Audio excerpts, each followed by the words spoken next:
Hello, everyone, and welcome to the first Sunday assessment of the season from us here at The View from the Medway. And Gills fans, yes, you are not dreaming. It's been nearly 1,300 days since Gillingham last scored 4 goals in a game. Well, it was just over 24 hours since this first game has started against Carlisle at the MS Priestfield Stadium. And we are here to dive into yesterday's game. Now, Chris, how are you doing after yesterday's game? Good, mate. Still recovering, I guess. Just trying to, worked at half this morning after getting home at 8 o'clock at night. So these old legs don't necessarily work that well anymore. So yeah, it's all good. Has your voice recovered? Not yet. Not yet. Well, the home of the Shouting Men is more like the home of the Bearding Men this evening, with Warren to give a little bit of balance. We also have James from the ME7 podcast joining us, and hopefully a little bit later we're going to also have David from the Gillingham FC Supporters Club. James, Warren, well, what did you think of yesterday's performance? Yeah, it was good, mate. I thought we was a bit lucky. We could have gone 3 goals behind just before half time. We came out, trying to tweak a few things, I think, at half time. We came out firing like we did at the start of the game. We was on the front foot, scored, and although we had that little bit of a spell again just after we scored where Carlisle came back into it and ultimately got one back, I still think that we was too much on the front foot, and after they scored, we deprived them of any real chances. I can't really think of anything which really troubled us, and we took our chances. Yeah, I think. We sort of we come flying out the blocks sort of the first 10 minutes or so, and it was. I mean, I've never heard Priestfield, to be honest, in that sort of the way it was in the first goal after the ding. It seemed like the roof just completely come off the raining end after we scored the first goal. And we sort of then settled down and allowed them to have the ball, and sort of for the last sort of for pretty much 20-25 minutes they had a lot of the ball, but sort of didn't do too much with it. I can't really remember Jake having to make a save, and I just thought I was Cambridge fans when we sort of first appointed Bonner, said that you will have a team that are very, very good on the counter and will sometimes frustrate you where you sit in, but you're so good on the counter that you end up just beating teams through that. And that was evident and clear yesterday, was that we just tired Carlisle out from the point of view is that we game managed very, very well. And just last 15-20 minutes, we just laid siege to their goal, didn't we? So as opening days go, scoring 4 goals and on the opening days, not too bad to start your reign off, is it? Absolutely. I mean, Chris, we were living in dreamland, weren't we? 2 minutes in, Tim Dieng, falls to the perfect man inside the box, and he just buries it home. And Priestfield was rocking right from that start, wasn't it? I mean, and what a great way to get going with Tim Dieng scoring that goal. Yeah. I mean, it was 2 minutes in, very early in the game, and when it came in, like Jack Nolan's cross, Harry Lewis, I think he went to catch it, didn't really get a hand on it, falls to Aaron Rowe. He has a shot, deflects again, and then goes straight to Mr. Dieng, and then we're 1-0 up. But it was a very non-event first half for us after that. Like, we sat back too much. It was too much in the air, and it wasn't until the second half I feel that we actually got into gear. I mean, we've got Charlie White hit the bar for them. Other than that, we weren't really that bothered. It just become a very bitty first half. And I mean, a couple of my mates said to me, they're like, I can see us losing this game in the second half if we don't get our acts together. And we didn't bring up the starting lineup, and we should have done that at first. So little bits of mistakes there, Matthew. Slap my hands, yeah. Well, let's go through the starting lineup. Guys, I mean, is it pretty much what you expected, or did you was there some sort of inclusions in that squad that you didn't expect to be starting? I didn't expect Amani Little to start, that's for sure. I thought he might have come in maybe on the sub bench. So it was a bit of a surprise that he came in, and for him the last 90 minutes was nothing short of a miracle, I think. I'm not sure yet. After going to Woking last week, I'm surprised he didn't play Hawkins up front alongside Wakeling. Sorry? Yeah, I was a little bit surprised with that. No. Because Wakeling's not what I call a competitive centre forward. He's a player that runs off into spaces, uses his pace, gets in behind back fours, and when you're competing against the three-man mountains that Carlisle had, I thought he struggled in that respect. He scored a goal, but I would have thought that someone like Hawkins up front alongside him would have played. As it was, Bonner picked the team. He picked probably the right team. We won 4-1, so there's nothing you really can complain about the starting 11. It's quite interesting you mentioned about that, Warren, about Ollie Hawkins, isn't it? Because it's quite interesting that when he made the change for Wakeling, he didn't go for Hawkins. He went for Gabode, and that was quite telling. Maybe that it's not going to be Ollie Hawkins. Sort of will very much be if and when we really do need you, you will sort of play. To be honest, James, right? I thought it was actually quite cute from Bonner when he made the substitution. He played Gabode instead of Hawkins because he still maintained that element of nuisance value up front, but also somebody that could compete with the centre halves and maybe be a bit more strength-wise without losing that bit of pace in behind the centre halves. Maybe that's something that Bonner had looked at in some of the analysis that he did before the game, where he looked at their centre backs, which, to be honest, was their weak link at the end of the day. Their centre halves and goalkeeper. But that weak link, I think Bonner saw something that you needed to have that little bit of sharpness about him up front. And Hawkins, unfortunately, doesn't supply that. Yeah. So I mean, we will go on to the first half stats, and we say, as Matt quite rightly got ahead of himself, Timmy Dieng with a goal. It was a bit of a rubbish first half, to be fair. After the goal, it was a bit topsy turvy, bit here and there, and then we get to half time. And I personally think the start of the second half, if Jacob hadn't scored that goal, I think that they'd have got back into the game a lot more than they did.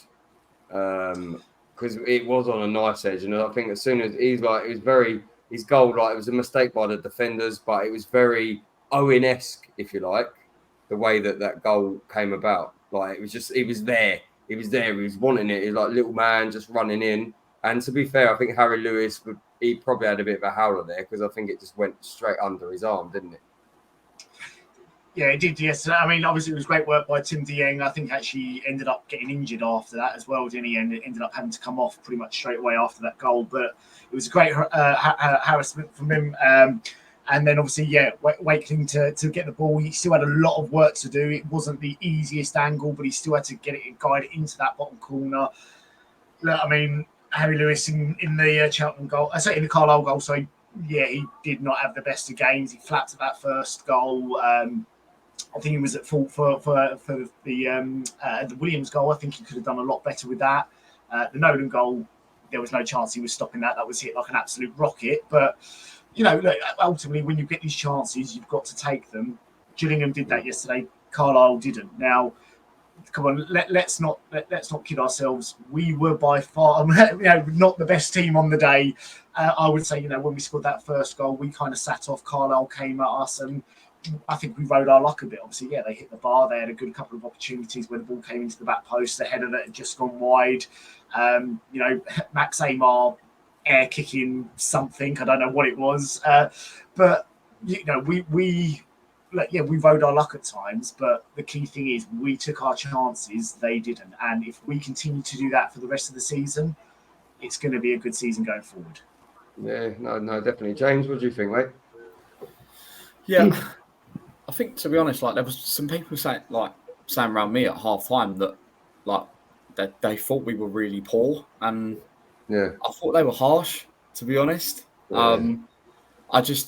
People have got to remember that this is pretty much, this is 7 new signings in this Gills team.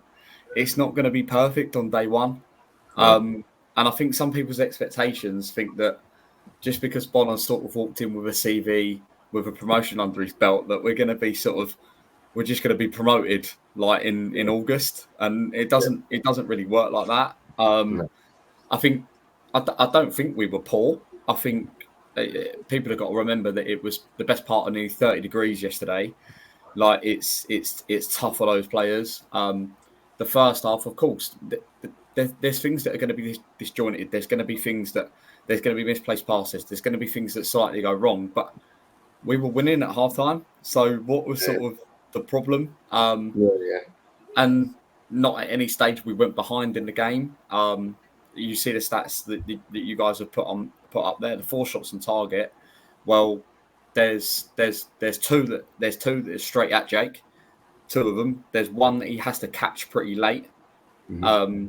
I can't remember the life of me for the other one, but in the great. I thought we were okay in that first half. We weren't spectacular. I didn't think that we ever were under threat from Carlisle. In my opinion, I don't think we ever looked like we were in any danger of losing that, even drawing that game yesterday. Yeah. To be honest, we were in complete control for the majority of it. That's fair enough, but you also have to think, it's the first game of the season. Like they're still in kind of pre-season mode. You're not going to get until about 6 or 7 games in. You're not going to get a true reading, a true judgment of any team, because they're like you can't play 4 or 5 pre-season games and expect everyone to be fit. What do you think, like with regards to, I guess, like Carlisle, I suppose, like, and their keeper, because I've seen things before the game and I've seen things after the game that they think that Harry Lewis is going to end up losing him his job because he just flaps at things. I don't think they're very happy, but by the sounds of it, the Carlisle fans. I think you could see yesterday that the majority of their squad that currently they've got at the moment are the squad that got them relegated, you can see that losing mentality straight away. Where once Nolan had scored that third, it was game over. You could see they were walking. It was sort of a half-hearted effort from that point of view. I don't know how they're going to try and get that losing mentality out of them, but that is going to be their biggest problem this year. Is that as soon as we hit the third and Nolan scored, it was game over. They sort of never looked like they were ever going to even get back into it.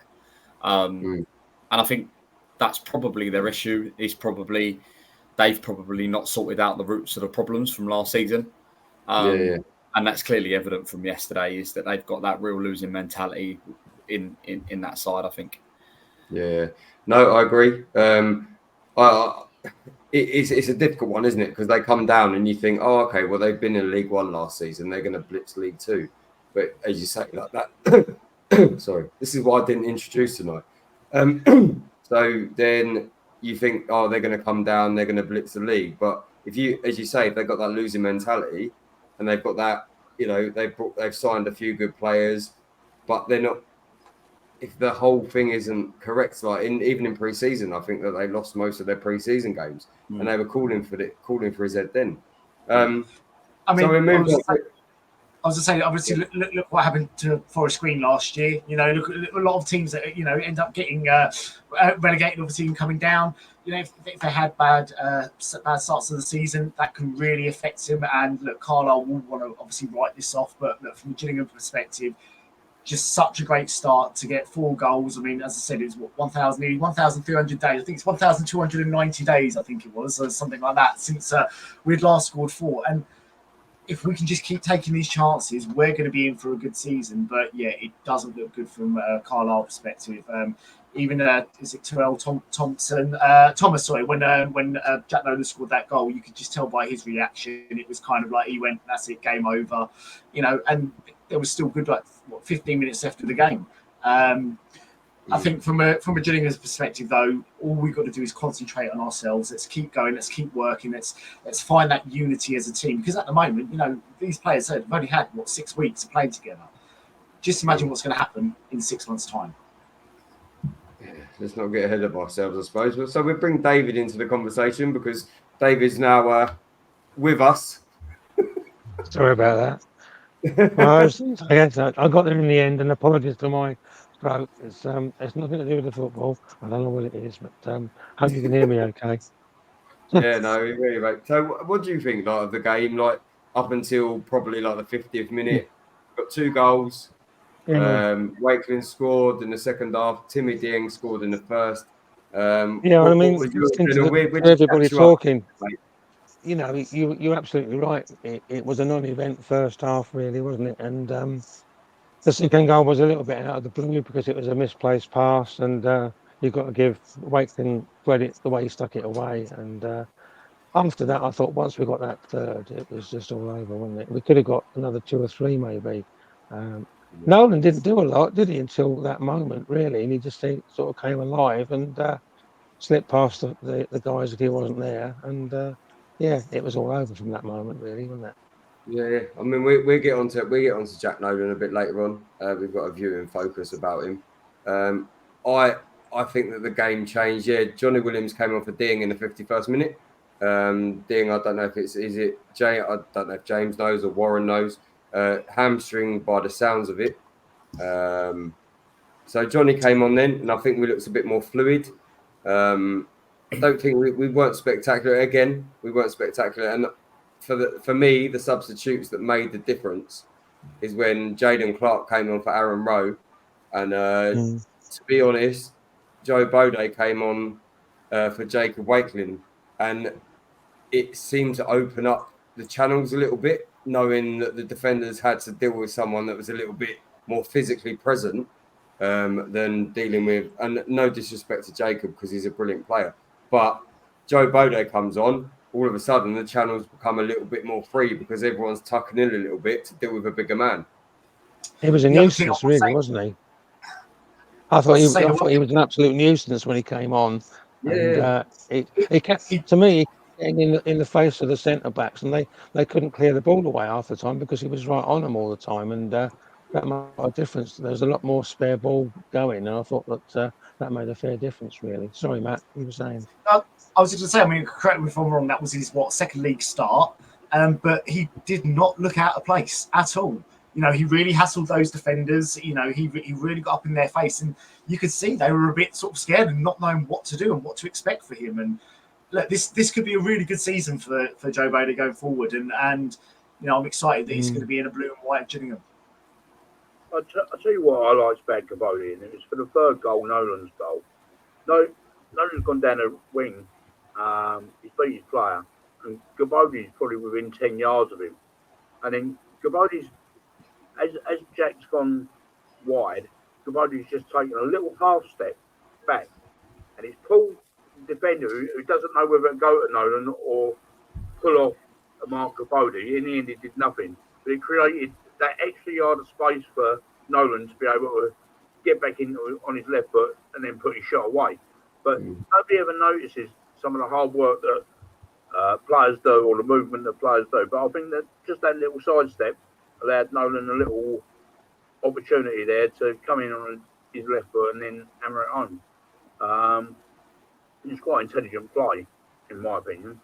But I think that Joe Cabote's been around for a little while now on the fringes. He's done a lot of out on loans and whatever. I think if he's going to make it, then this year's probably he's got to come on. He's got to move onwards and upwards, make himself available, tell Mark Bonner that he's around and he wants to play.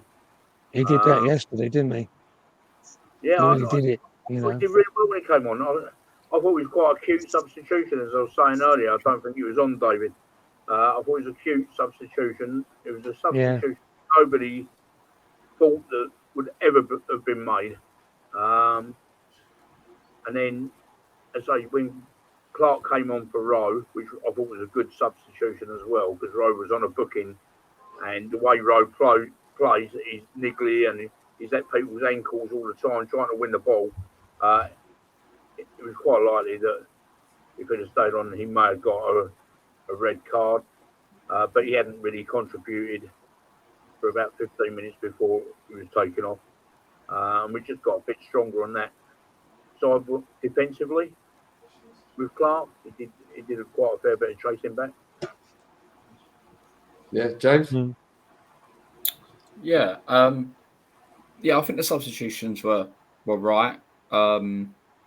Like I said earlier on the show, that the Joe Bode one was a surprise, but I think obviously Bonner's well known for when he was at Cambridge for giving youth a chance, and he said in the chat with us, to be fair, when the questions come up about the youth system, you've got to be good enough to be in the squad. You've got to be good enough to be in the team. That he's not just going to chuck youngsters in for the sake of it. So clearly, Bode's been doing something during pre-season to suggest to Bonner that he's ready. I think Clark looks leaner, fitter, stronger. I think he looks ready now for men's football. He's had a really good pre-season, Jaden Clark, and I think now that competition with him and Aaron Rowe on that left-hand side is probably healthy for Jaden. I just think that the depth we've got is quite incredible, really. When you look at when Johnny Williams obviously come off on the pitch, then you still got Ewan Williams on there. We've got no Ethan Coleman at the moment. We've got no Elliot Nevitt at the moment. Marcus Wiley's yet to make his competitive debut. So I think, to be honest, we're in quite a good place at the moment, aren't we?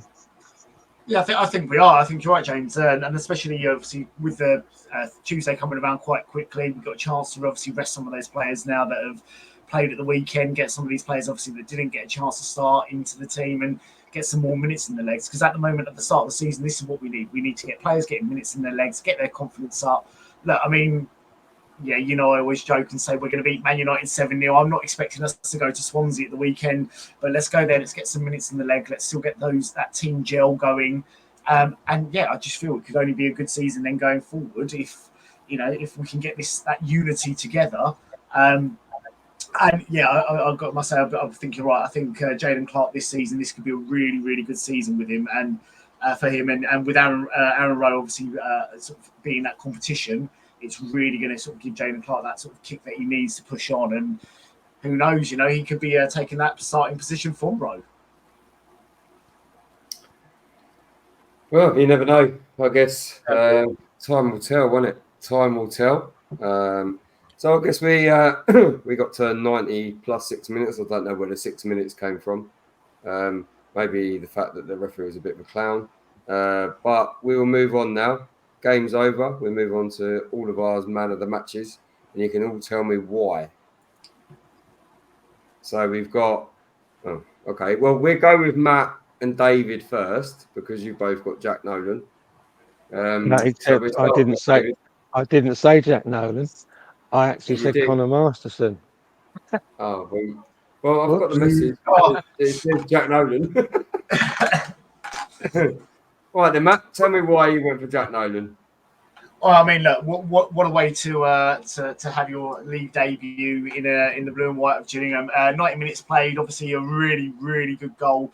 That run down the touchline, beating those players. he was absolutely excellent. I think it was about 81% pass rate as well. But he just terrorised their left back absolutely all game. Even when the ball was nowhere near him, just that sort of pushing and pulling the fake runs that he was going to make. The defender didn't know what to do. For me, he was just sort of, exactly what we were missing almost last season. Accrington Stanley fans, they were crazy about him last season. They didn't get a chance to keep him. I'm so glad we've got him in our squad, because if he's going to put out performances like that in 30-degree heat, what's he going to be like in the winter when it's freezing, eh? No, I agree. He was very good. For me, it wasn't man of the match, but the second half, he definitely turned it on. It's the same as Amani Little. We get onto it now with James and Warren. I think the first half with Amani, he was very rusty, but then he's only played literally 45 minutes of football in pre-season. And I think Mark Bonner went on record and said that he's surprised that he lasted the whole 90 minutes yesterday. So, James, we go with you. Why Amani, mate? Just thought he was, to be honest, mate, I just thought he was the best player on the pitch yesterday. Everything that we did went through him. Got on the ball early, always showed for the ball off the back four, got himself in really, really good spaces, always looked to play forward, broke up play nice and early with Robbie McKenzie sat next to him, who again had a really good afternoon as well, Robbie. He was just nice and positive, picked the right passes out at the right time. He wasn't sloppy in possession. I'd like to be honest, I don't know if we can ever find it, but I'd love to see the pass completion of Amani Little yesterday, because I can imagine it would be quite high. And 64%. What was quite 64%, was it? Yeah, which is 21 to 33. There you go. So it's well into it's into the 60s. So it's well over half of his pass completion, which is really, really good. The forward passing, he always looked to take us on the front foot. And I think, to be honest, if I've got probably one criticism of Ethan Coleman when Ethan is in there, is that quite a lot of the time he will go sideways and backwards. Whether that's to do with the players that he was playing with last season, could well contribute to that. But Amani was just forward thinking, energetic. Wimbledon fans said for the first half of last season he was the best player in League Two, and you can see why. He was just unbelievably good yesterday. He was Mr. Costa Coffee himself. Mr. Costa Coffee. Also, he came out. Mark Bonner came out after the game and obviously confirmed that Amani Little has also been named as the vice captain. Warren, I've got to say, Warren, what did you think of his performance? But could you hear him on the side, because he did not seem to shut up all game, which is really encouraging. It's something that I've wanted to see from. I can't remember sort of seeing anyone being that passionate since sort of someone like Stuart O'Keefe, But he was just talking, and again, if you're playing along somebody like that, that's got to give you some confidence, hasn't it? Yeah, I personally, he got my man, mate, because I felt he was a driving force behind the side. Everything that we did well yesterday, he was behind it. He had a spell of about 10-15 minutes just before half time where things weren't going quite right for him. He misplaced a couple of passes in quite bad areas that could have cost us a goal, but it didn't let it affect his game. He carried on, and then second half, I just thought he drove the team to victory. Just like you alluded to, Matt, I thought his voice was very important. And it was no surprise that after the game, he'd been given the vice captaincy. It wouldn't surprise me as the season goes forward that he may take over the captaincy on the pitch. But I just felt that with his game, he just worked so hard. For someone who's been injured for the last couple of weeks, he came out and he ran and he ran and he ran. And when people talk about box-to-box midfielders, when players sign or players that you're interested in, you don't really get that. But with Omani, I think you do. I think you do get a box-to-box midfielder. I think he complements, whether it be Robbie McKenzie, Ethan Coleman, or whoever's the other holding midfield players as such. I think he complements them because he does a lot of their running for them, whereas our holding midfield player can just sit in front of the back four and do what they're meant to, which is just cover. They're not being asked to do anything else. And I would imagine that the first thing that Robbie McKenzie and Ethan Coleman have been told is get the ball and give it to Omani. I'm actually looking at the heat map yesterday of him being all over the pitch, and he's all in the middle of the pitch, which is again exactly what you want. A little bit going forward, but I mean, I do think he was brilliant, and I kind of think I agree with you a little bit, Warren, with them potentially taking over the captaincy from Armani Little. Well, Chris, we're gonna have to ask you, Max Clark. You said. Yeah. So I think Max was brilliant from the first whistle to the last. He was solid, did his job the way that he needed to do it, did what was asked of him, and I can't really complain. Like Max, last season I felt that he was cast aside a little bit with the presence of Scott Malone, at least for the first half of the season anyway. And then, he came back into the squad. He was pretty much first choice under Clements in the last bit of the season. But then yesterday, I think, and it proves itself, like the League Two team of the week, the only Gillingham player in there is Max Clark. So, yeah. That's it. Well, we all know they're very biased towards, other teams because, Gillingham are massive everywhere we go. So they can't put us the whole 11 players of Gillingham in that squad. But I mean, Max was very good yesterday. It was 71 touches. I've got 56% pass possession on here. Obviously, one key pass, which was I think the ball going up towards Tim Dieng before Whiting's goal. But a very solid performance for him. And I kind of agree with you. I think last season he was unfortunately overshadowed by Scott Malone, but again, this is his chance to now really stake his claim and make that left back spot, his own. Mm-hmm. You think he looks fitter? He does. He looks a lot fitter. Yeah, he does. I noticed at Woking last week in the pre-season friendly, he actually looked a lot fitter than a lot of the players. And I thought yesterday his movement was a lot freer, a lot quicker, a lot stronger than what probably the beginning of last season, where he lost his place to Scott, was. I think he's obviously done a lot of work in the pre-season before the players have come back, and he looks good for it. Yeah, James, what do you think, mate? And then we'll get on to David as well. I think the whole team does. I think the whole team looks fitter. I just think that last sort of 15, 20 minutes where we've come on strong and scored obviously the 2 goals. I think Carlisle looked dead on their feet while we are starting to actually kick into almost a second gear, and gain that second wind. And I think obviously Bonner mentioned it in the pre-season that they were doing 6-day weeks, and you can see it. You can see it that the last 20 minutes, Carlisle looked dead on their feet, and we looked like we were just sort of getting started. And ultimately, it's no surprise that we ended up scoring. We scored the third and fourth one on 77 and 87. So the last sort of 15 minutes of the game, we come on stronger and fitter than Carlisle, and they were sort of blowing, weren't they? So yeah, no, definitely, David. I realise now why it says Jack Nolan, because I think you asked me yesterday, man of the match, and I thought you meant who'd been nominated by the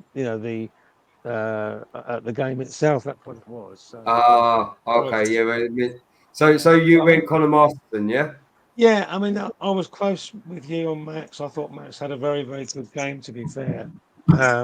He is very solid, but Conor made certainly 2 really good challenges where there were sort of goal-bound shots, and he threw himself in the way. which is typical Connor, really. And to me, he never gives up, even if he's having a below average sort of day.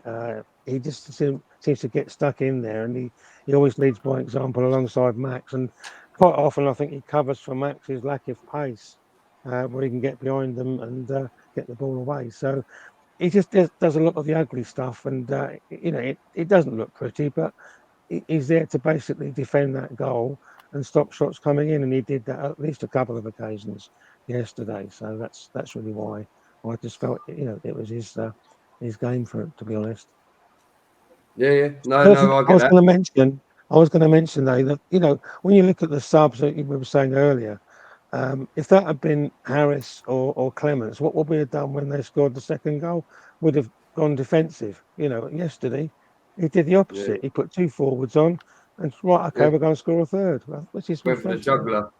Yeah. Went for the juggler, mate. To be fair, I know I've seen that as well, and we would, and I'm probably going to get ripped by certain quarters of the fan base for saying this, but under Clements, we would have literally gone to a back five. If we was a back four, we'd have gone to a back five, and then we would have just tucked in and then hoped for the best. Whereas you're 2-1 up, potentially that team could come back, and then Bonner's put two, 3, 4 forward players on.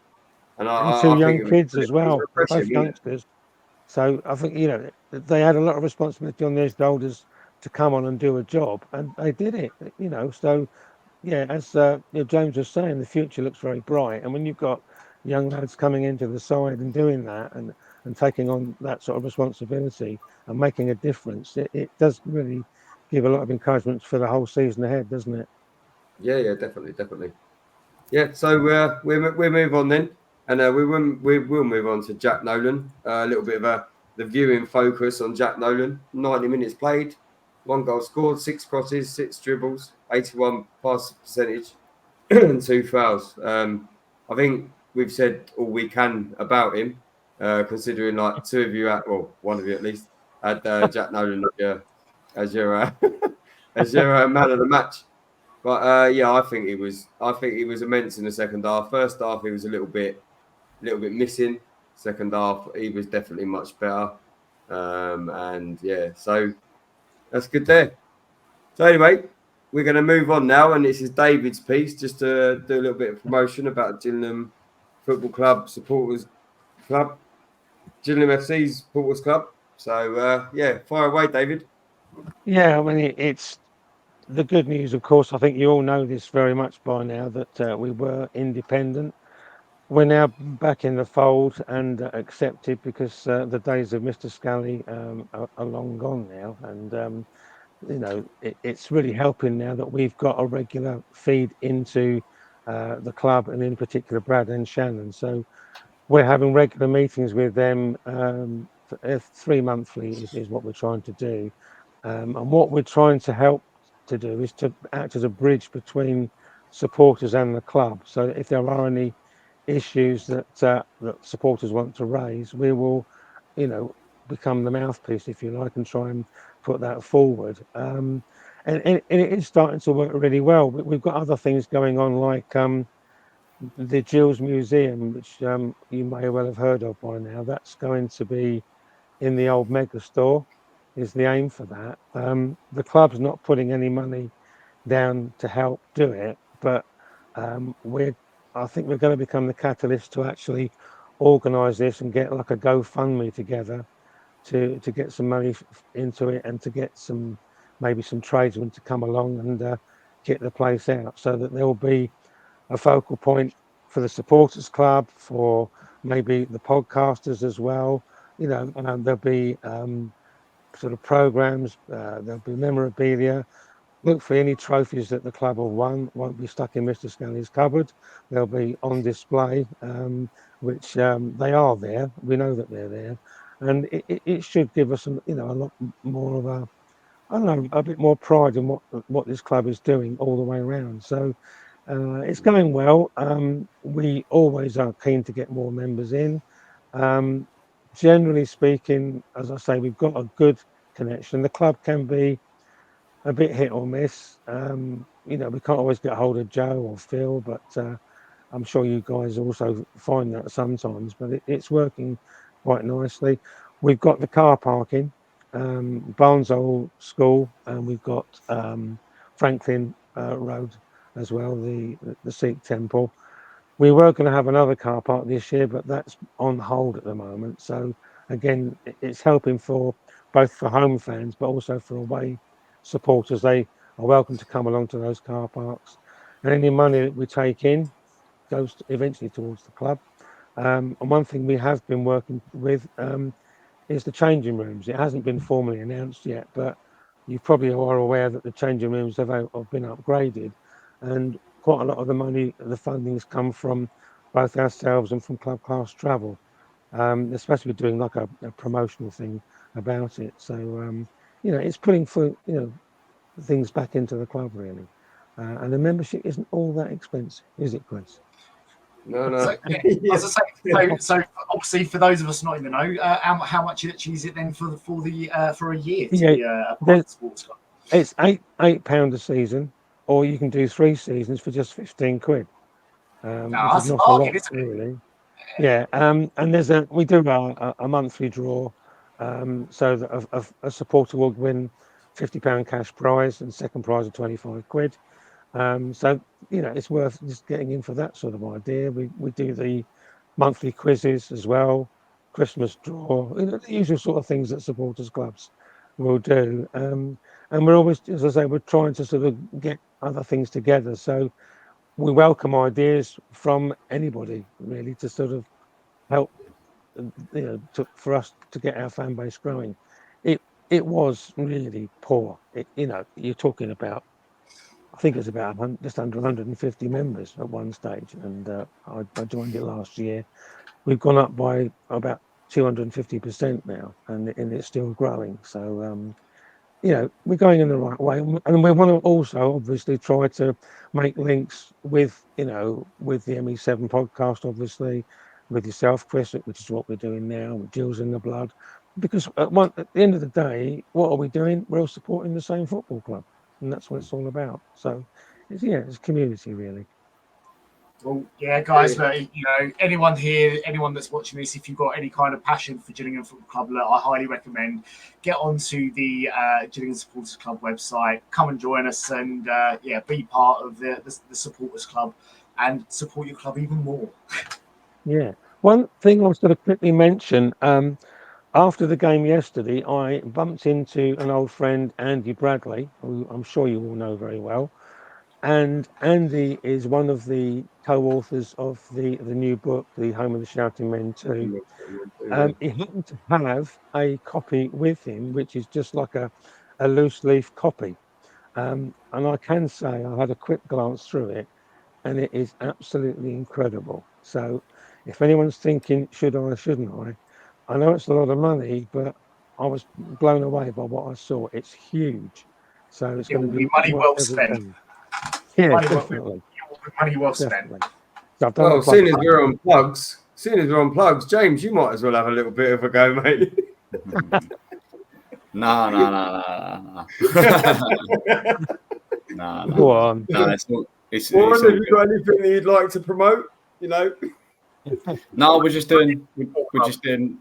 Go on, Warren. Go on, mate.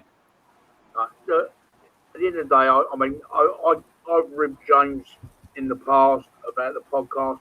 I say it how it is, and that's me. There is room for everybody. There's room for ME7. There's room for Gills in the Blood. There's room in View from the Medway. I think the best thing for all support is just to stop whinging and just get behind the football club. Right? Having been going home and away for 50 years, and I'm sure David's probably gone more than me, or the same time as me. Maybe not. We've had some real bad times, and nothing in the last few years have ever got near that. The day we nearly went bust, times of having teams that were so poor, we didn't win away for 18 months, and people still go. Times ain't that bad. People should realise that times ain't that bad.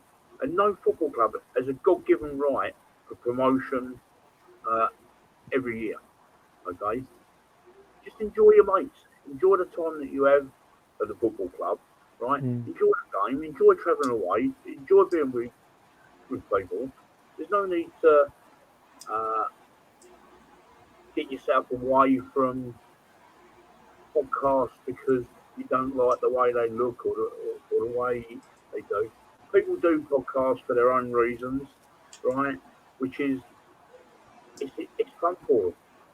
They don't need abuse, right? All right, I might dig you out occasionally, but it's done half-heartedly. I hope so. But there's room for everyone at this football club. Absolutely, Yeah. absolutely. 100%.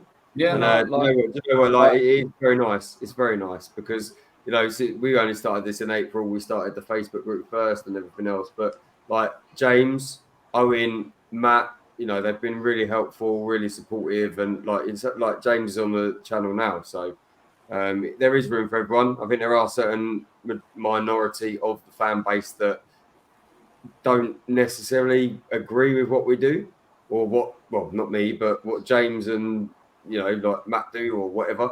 But you know, it's not difficult. It's not hard to start one yourself. There's no need to have jealousy. You know, just everyone needs to pull in the right direction, pull in the same direction. And if we can do that and make it fun, like, then that's how it should be, don't you think, James? Yeah, I think people have got to realise that, like, it's not easy. Like, it's not easy of running a channel. We've been doing it for sort of 18 months now, and yeah, we get good numbers of listening, but that's not been done overnight. That's been a case of people like just relentlessly putting out. Like, I remember our first podcast that we did back in, like, I can't remember, 2022 or something like that. We got 50 people listen, like 50 people. Like, it's you just, yeah, like, and we've not really we've not done it just like, oh, like, let's look at the figures. Like, we've never done it for that. We've done it because we wanted to have a voice, and we wanted to give other people an opportunity to have a voice. And luckily, it's gone the way it's gone. But it's still not easy. We do 2 a week, and yeah. But like Warren said, there's like people don't have to like it. People can scroll past it. People don't have to listen. Like, if they don't like it, is what it is. So, yeah, look, if you want to listen and you want to speak, like, on the podcast on a Saturday night after a game, just request and speak. Like, there's room for everybody. Don't ever feel like afraid that you can't speak. Like, by all means, if you want to request to speak on a Saturday night or come on one of our live shows, just come along. Like, just come along and speak. Like, there's a place for every single Gills fan. Not a problem.